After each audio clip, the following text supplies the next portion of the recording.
And I'll start off by saying that I think that I really like that you guys chose to basically sandbox the beginning of this. I had kind of mentally anticipated that if you did follow Ugi's character quest there, that it would take about half a session, 2 hours out of a normal session. So, um, approximately 1/8 of your allotted mission time. Um, and I'm glad I hit that target. How do you guys feel about that? I feel good. Well, I was gonna say I'm wondering how it sends up on the back end of if we're trying to tack on the other half of actually going to Kuti to Hirti, how that plays out. But Mm-hmm. I'm willing to wait and see. Okay. Tulare, you had a comment? Yeah, I like it because this is basically Ugi's loyalty mission, and this means that he won't die later during the suicide mission. Tulare and I have had a fairly recent extensive conversation about Mass Effect 2 and those loyalty missions. Oh man. And I even made the point that the stuff that you guys are able to squeeze into these missions as you're doing other like story and campaign missions are what I see as a better way of doing Mass Effect 2's loyalty missions. You're not ignoring this galactic or universal threat. You are accommodating personal needs while attending to the threat.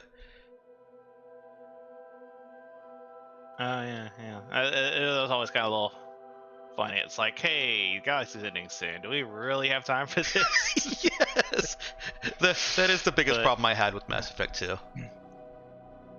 But also, in another sense, it does make, it's basically you're getting your special operatives into tip-top shape. They don't need to take care of their worries so that they can actually do things with a clear head. That was a secondary problem I had with that. I felt like most of those characters were being a little bit too whiny given the weight of what their primary mission was. I could see that. I was like, really? This is your thing you need to take care of before we save the world? Yeah.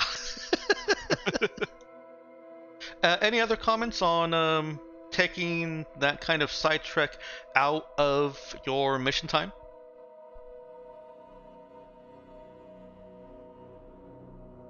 Nope. Okay. No. I don't think I really have any other specific questions. Anybody got general feedback or criticisms or compliments? I like the latter. Of course you do. Validate me. Just like I got my validation for my word choices. Right. When I teach my class at work, I always tell the students afterwards, I like compliments, but I love critical feedback. Yes. Yeah, absolutely. If something does not work for you, I want to know, because that's something that it's even if I don't change anything, it gives me information to make a decision whether I'm going to try and fix it or not.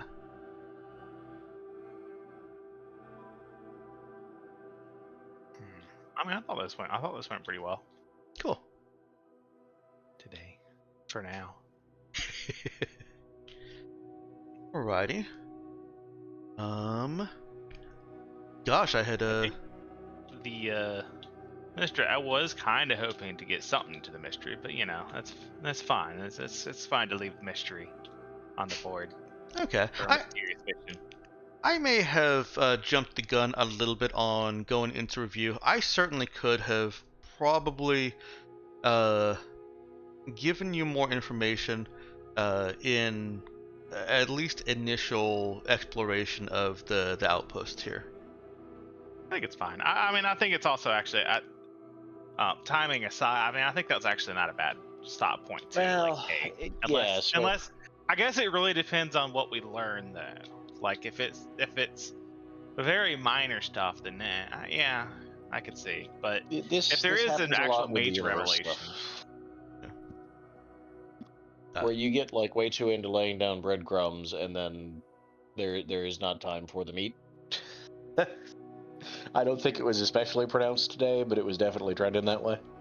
Can you repeat the first part of that? I didn't make it out. Sorry.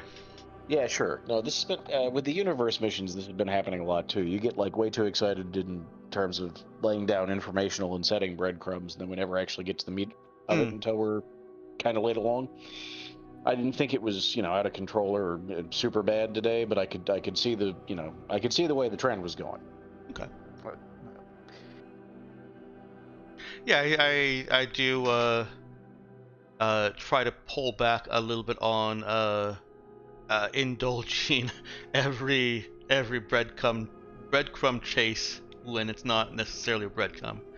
yeah, I mean, you got a cool setting. It actually does a pretty good job for itself. And then sometimes you want to tell us about it instead of letting us do things in it, and that's not ideal. Yeah, fair enough. Yeah. All right. Well, I'm still gonna hold you for the next few minutes, so I'm gonna ask you. Is there anything in particular that you're all, well, individually, really excited to learn about, to discover, or otherwise to see come about in this mission or the coming campaign?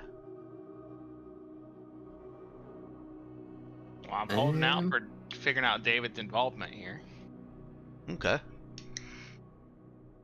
Man, mainly to understand why these originally shut off from the wild. Well, from the universe, basically. I mean, it's literally before the scream as well, so it's even stranger. So it's like they knew it was coming. Okay.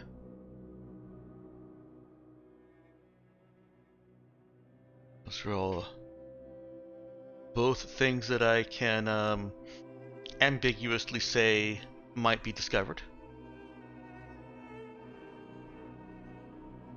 In the coming campaign, so I guess maybe more of a long-term discovery, some more information about this business of cycles and what's the evidence besides hearsay from the Vega that the universe is actually going in cycles.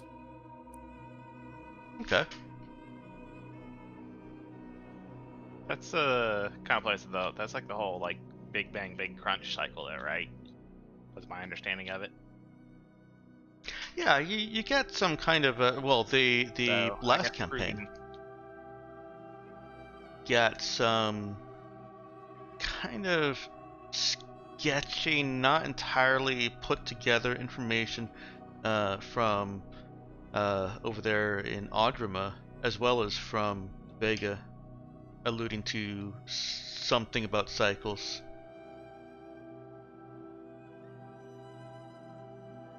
And that's another one that I can ambiguously say, yes, you might discover more about. That's actually going to be my answer for all of them. Sorry. Predictable. Your feedback has been noted, and I've added it to my list. Feedback that has been provided. No. All right. So I'll go ahead and end the review with my own compliment to you guys. I like that Nox came up with a really dumb not solution that was given a little bit more grounding, and you guys seem to be running with that. You're basically performing a test to see how plausible and how workable that really is. And I, as a GM, really enjoy that kind of empowerment of player solutions. So, thank you guys. Succeed we one, succeed we all. don't think that's the same. Hey, we're empowered. More like there go we one, there go we all. Oh Yeah. wait, no, never mind. That's Nope. Yeah, that's- yep. I just remember where that came from. It's like, okay, yep, never You're mind. gonna get the algorithm to sort this thing real differently. If you start talking about it. Oh, lordy. I mean, on the plus side, Dexter will have a lot more listeners. I don't want those listeners. What am I missing? Don't worry about it. It's political. It got political. Well, it's anyways. It got political parallel. Yeah. I know that influencers, not that I am an influencer, but these kinds of things, personalities aren't supposed to have political views. But man, fuck that. I know where I stand, and if people are not okay with me wanting everyone to live good lives, then fuck them too. Avoid cults. Pardon my That's a language good there, general- Shar. I think that's a good general rule. Yeah. Anyways. Well, thank you guys all for the session. Hope it was enjoyable. Thanks for running it. Absolutely. Alright, catch you later. Yep. Later. In a while, crocodile. See you later, alligator. I'll go ahead and end the stream. Shar, I'll pop over and talk to you if you've got time for voice. But I am clicking the end stream now. I'm gonna stop talking at you.